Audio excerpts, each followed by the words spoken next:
आज हम आपको एक ऐसे आईएएस अधिकारी के बारे में बताने जा रहे हैं जिनके पास अक्सर शिकायतें आती थी कि सरकारी अस्पतालों में मरीजों का शोषण होता है।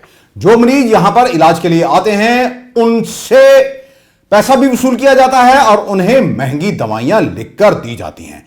ये आईएएस अधिकारी भेष बदलते हैं और पहुंच जाते हैं सरकारी अस्पताल में।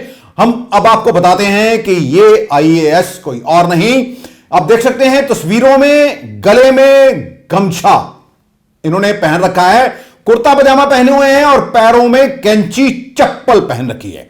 मरीज बनकर ये सरकारी अस्पताल में पहुंच जाते हैं। वहां पर ना तो कोई डॉक्टर और ना ही कोई और ये पहचान पाता है ये कोई और नहीं बल्कि यूटी चंडीगढ़ के हेल्थ सेक्रेटरी हैं यशपाल गर्ग। इन्होंने ठीक वैसे ही किया जिस तरह से पुराने जमाने में राजा भेष बदलकर अपनी प्रजा का हाल जानने के लिए जाते थे। तस्वीरों में आप साफ देख सकते हैं कि एक कुर्ता पजामा पहने हुए एक अधेड़ सा व्यक्ति लाइन में खड़ा हुआ है। कभी उसके हाथ में पर्ची देखी जा सकती है और एक हाथ में उसके दवाइयां भी देखी जा सकती हैं। किस तरह से ये ओपीडी में जाते हैं और कुछ समय तक लाइन में लगकर अपनी पर्ची बनाते हैं और मरीजों को क्या क्या असुविधाएं झेलनी पड़ती हैं, किस तरह की परेशानियों का सामना करना पड़ता है, यह जानने के लिए आईएएस अधिकारी यशपाल गर्ग ने चंडीगढ़ के 16 सेक्टर के अस्पताल का दौरा किया था। यह सरकारी अस्पताल है और यहां पर आने वाले मरीजों से किस तरह शोषण होता है ऐसी अक्सर शिकायतें उन्हें मिलती रही हैं। ओपीडी में स्लिप भी बनवाते हैं क्योंकि अक्सर ऐसा कहा जाता है कि डॉक्टर महंगी दवाइयां लिखते हैं और उसके बदले में मोटी कमीशन लेते हैं। अमृतसर का गुरु नानक देव अस्पताल हो या फिर टीबी अस्पताल, यह भी किसी से छिपा नहीं है। कुछ दिन पहले हमने ही इस खबर को उजागर किया था कि कैसे डॉक्टर अपने साथ कुछ एजेंटों को ले जाते हैं और अपनी पर्ची पर फोन नंबर लिखकर मरीज को कहते हैं कि आप इस फोन नंबर पर संपर्क करिए और दवाई आपको अपने आप मिल जाएगी। यही टीबी अस्पताल के डॉक्टरों का भी हाल है कि वो अपने साथ कैसे एजेंटों को लेकर जाते हैं, अपने पास बिठाते हैं और मरीजों को महंगी दवाइयां लिखकर देते हैं। आप देख सकते हैं कि कुर्ता पजामा पहने हुए, गले में गमछा डालकर, पैरों में कैंची चप्पल डालकर आईएएस अधिकारी यशपाल गर्ग सरकारी अस्पताल 16 सेक्टर में है जो वहां पहुंचते हैं शनिवार रात को 10 बजे। इमरजेंसी में मरीज बनकर पहुंचते हैं और डॉक्टर को कहते हैं कि साहब मेरे पेट में दर्द हो रहा है। डॉक्टर इनको पर्ची पर एक दवा लिखकर दे देता है और एक इंजेक्शन भी लिखकर देता है। जब सेक्रेटरी ये दवा लेने के लिए इसी अस्पताल के कैंपस में ही बनी 3 अलग अलग केमिस्ट की दुकानों से खरीदते हैं तो तीनों जगह से इसका रेट उन्हें अलग अलग मिलता है। डॉक्टर का लिखा हुआ ब्रांड सिर्फ मैकैन सिर्फ एक ही दुकान पर उपलब्ध था जबकि दूसरी दुकानों में संबंधित दूसरे ब्रांड के सिरप थे जिसके रेट कम थे। अस्पताल से लेकर केमिस्ट शॉप में यशपाल गर्ग करीब 1 घंटे तक रहते हैं लेकिन इस दौरान उन्हें कोई पहचान नहीं पाता है क्योंकि उन्होंने बेहद सादा कपड़े पहने होते हैं और एक आम आदमी का जो है रूप उन्होंने बनाया होता है। उनके साथ केवल एक ही उनका पीएसओ था जिसने पूरे मामले की तस्वीरें खींची और ये बाद में तस्वीरें उन्होंने अपने सोशल मीडिया हैंडल पर भी डाली और हमने भी उनसे बात की। अब हेल्थ सेक्रेटरी यशपाल जो गर्ग हैं उन्होंने डायरेक्टर हेल्थ से भी एक्सप्लेनेशन मांग ली है और यह पूछा है कि आखिरकार डॉक्टरों को जो हिदायत दी जाती है वह इनका पालन क्यों नहीं करते हैं। उन्होंने जो हेल्थ डायरेक्टर हैं उनसे कमेंट्स भी मांग लिए हैं और डॉक्टरों को बताना होगा कि उन्होंने सिर्फ इसी ब्रांड की दवा क्यों लिखी जिसमें केमिस्ट वो दवा केवल एक ही केमिस्ट के पास क्यों उपलब्ध थी। उन्होंने महंगी दवा क्यों लिखी, साथ में साल्ट क्यों नहीं लिखा।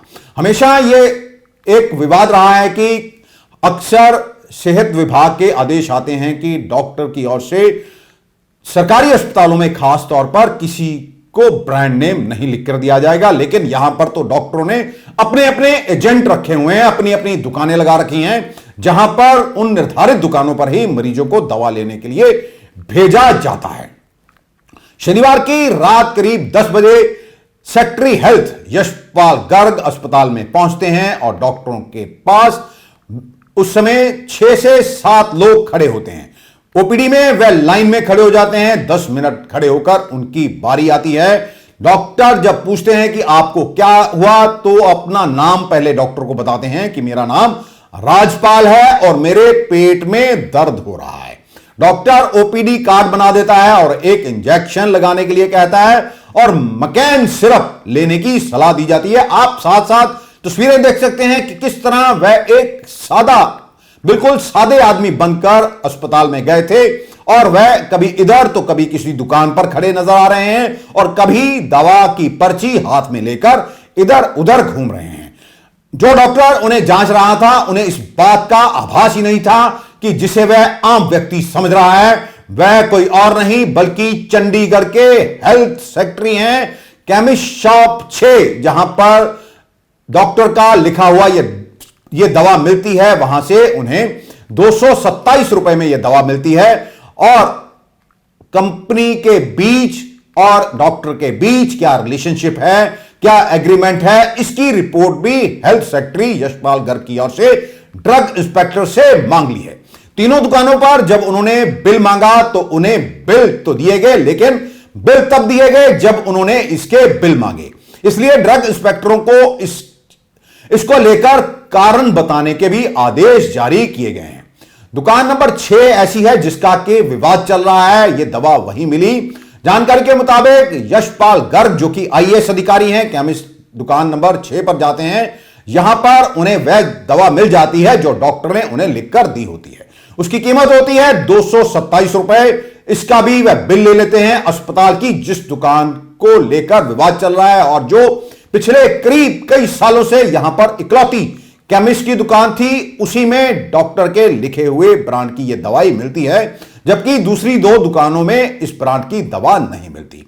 अमृतसर में भी यही हाल है कि अंदर कुछ ऐसी दुकानें हैं जिन पर सालों साल कब्जा है। सरकार कोई भी हो, लेकिन इन दुकानों को खाली नहीं करवा पाया है। आखिरकार अधिकारियों और इन दुकानदारों में साठ गांठ क्या है, यह अभी तक पता नहीं चल पाया है। जिन दुकानों का किराया कुछ हजार रुपए है, अगर आज के डेट में उन दुकानों को नीलाम किया जाए तो सरकार को खासी कमाई हो सकती है।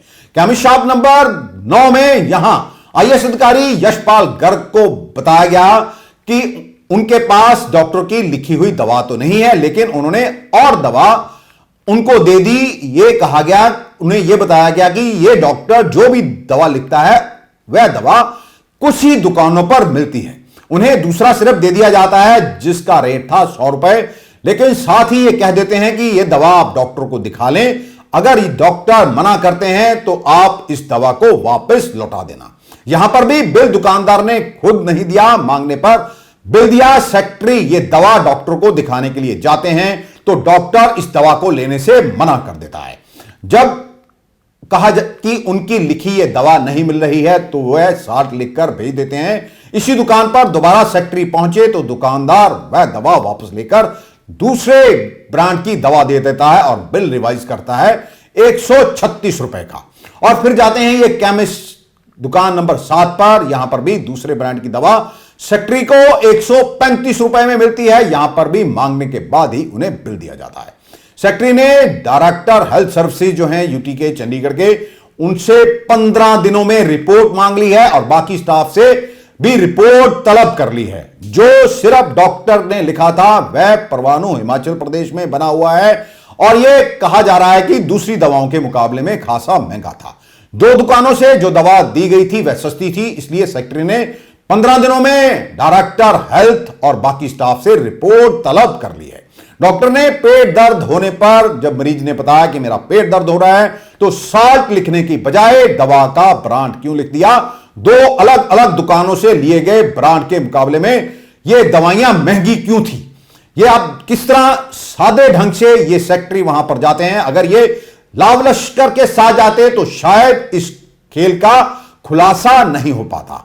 सेक्रेटरी ने यह लिखा है कि क्या मरीज को महंगी दवा खरीदने के लिए मजबूर करना जरूरी था। उन्हें शिकायतें मिल रही थी कि कुछ डॉक्टर की दवा प्रमोट करने वालों से सांठ गांठ है और वह स्पेसिफिक केमिस्ट शॉप से ही दवाइयां खरीदने के लिए मरीजों को कहते हैं और लेबोरेटरी वालों को भी अंदर ही बुला लिया जाता है, और जिस तरह के गुरु नानक देव अस्पताल में होता है और टीबी अस्पताल में यही प्रक्रिया दोहराई जाती है। इसको लेकर वेरिफिकेशन की जा रही है कि आखिरकार माजरा क्या है। आरोप सही मिलते हैं तो कार्रवाई की जाएगी। वहीं जेनरिक दवाओं और डॉक्टर की तरफ से जो लिखी गई दवाई लिखी जाती है उसको लेकर भी 2 जनवरी को ही सेक्रेटरी की ओर से आदेश जारी किए गए थे। इसमें कहा गया था कि किसी असाधारण स्थिति में ही जहां ब्रांडेड दवा लिखनी पड़ती है उसको लेकर डेट वाइज डायरी मेंटेन की जाए। शहर और अस्पतालों में जेनरिक स्टोर होने के बावजूद जीएमसी 16, जीएमसी 32 और पीजीआई के डॉक्टर मरीजों को ब्रांडेड दवाएं क्यों लिख रहे हैं, कितने फीसदी डॉक्टर ब्रांडेड दवाएं लिखते हैं और कितना कमीशन उन्हें जाता है। इसके बाद सेक्रेटरी ने आदेश जारी कर दिए थे कि डॉक्टर पहले जेनरिक दवाएं ही लिखेंगे। ऐसा खेल और भी कई स्थानों पर चल रहा है। अमृतसर का टीबी अस्पताल इसके लिए खास तौर पर बदनाम है। वहां पर एक डॉक्टर जो अपने साथ एजेंट लेकर आता है। हाल ही में हमने ही एक खबर का खुलासा किया था कि गुरु नानक देव अस्पताल में किस तरह मरीज दवाई लेने के लिए आते हैं और पर्ची पर किस तरह मरीज को फोन नंबर लिखकर दे दिया जाता है एजेंट का। उसे दवाई खरीदने के लिए दुकान पर नहीं भेजा जाता बल्कि उसी मोबाइल नंबर पर फोन करने के लिए कहा जाता है और एजेंट खुद ब खुद जहां मरीज खड़े होते हैं वहां दवाई लेकर भेज देते हैं, क्योंकि पर्ची की फोटो खींचकर पहले कहा जाता है कि उस नंबर पर व्हाट्सएप करो, फिर वहां से उसको बताया जाता है मरीज को यह दवाई कितने की है और फिर वह मरीज से पैसे ले लेते हैं। गुरु नानक देव अस्पताल में यह खेल काफी समय से चल रहा है। यहां अब अधिकारियों को, जो सेक्रेटरी हैं यूटी के यशपाल गर्ग आईएएस अधिकारी, उनसे सीख लेनी होगी, क्योंकि पंजाब में ऐसे कई अल्ट्रासाउंड सेंटर भी चल रहे हैं जहां पर अभी भी सेक्स डिटर्मिनेशन होता है। पकड़े जाने पर भी कोई बड़ी कार्रवाई नहीं होती है, मात्र कुछ दिन के लिए सील कर दिया जाता है सेंटर, बाद में उसे खुलवाने की प्रक्रिया शुरू हो जाती है। अब सरकार कोई भी हो, गुरु नानक देव अस्पताल में जो अंदर दुकानें हैं वह इतने ताकतवर हैं कि उनका जो कॉन्ट्रैक्ट खत्म हो जाने के बावजूद भी दुकानें खाली नहीं कर रहे हैं। आयुष्मान के तहत आने वाले मरीजों से भी भारी लूट की जाती है। मरीजों को बिल नहीं दिया जाता और उन्हें महंगी दवाइयां खरीदने को मजबूर किया जाता है। यहां पर एक ऑक्सीजन घोटाला हुआ था, किस तरह मरीजों के लिए आने वाली ऑक्सीजन में घोटाला होता है, लेकिन बाद में उसे भी क्लीन चिट दे दी जाती है। अब क्या हमारे अधिकारी यशपाल गर्ग से सीख लेंगे? क्या वह भी भेष बदलकर जाएंगे, चेकिंग करेंगे कि आखिरकार सरकारी अस्पतालों में आने वाले मरीजों के साथ किस तरह लूट हो रही है? क्या यह भंडाफोड़ किया जाएगा या नहीं, यह तो आने वाला समय ही बताएगा। हमारी सेहत मंत्री डॉक्टर बलबीर सिंह से गुजारिश है कि वह जो आयुष्मान की दवाएं आती हैं उसे लेकर भी पूरी की पूरी एक सूची मंगवाएं कि किस सिविल अस्पताल में कितनी दवा की कंजप्शन होती है हर महीने और कौन कौन सी दवाइयां किस रेट पर कहां से मिलती हैं। वह तो खुद डॉक्टर हैं, उन्हें पता है कि कौन सी दवाइयां मरीजों को सस्ते भाव में मिल सकती हैं। आपको यह भी बता दें कि सरकार ने कैंसर के मरीजों के लिए भी 1.5 लाख रुपए तक की सुविधा फ्री कर रखी है, लेकिन कुछ ऐसे अस्पताल हैं और लालची डॉक्टर हैं जो कुछ ही दवाओं के खेल में मरीज का 1.5 लाख रुपया उड़ा देते हैं। यह भी जांच का विषय है।